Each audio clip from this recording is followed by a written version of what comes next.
ఏమన్నా భయపడతారనుకుంటున్నారా? ఎవరు భయపడరు. ఇది ఇంకా కోపంగా మారుతుంది. ఇది ఇంకా కోపంగా మారి చంద్రబాబు నాయుడు గారిని, తెలుగుదేశం పార్టీని రెండింటినీ కూడా బంగాళాఖాతంలో కలిపే పరిస్థితులు కూడా దారితీస్తాయి. మామూలుగా కొత్త ప్రభుత్వం వస్తే ఆ ప్రభుత్వం మీద వ్యతిరేకత రావడానికి కాస్త కూస్త టైం పడుతుంది.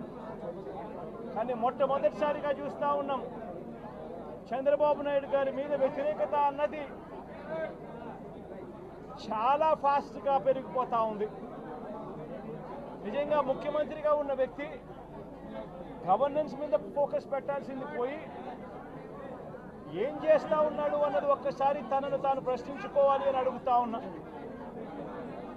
ఈరోజు రైతులకు సంబంధించి వ్యవసాయం పూర్తిగా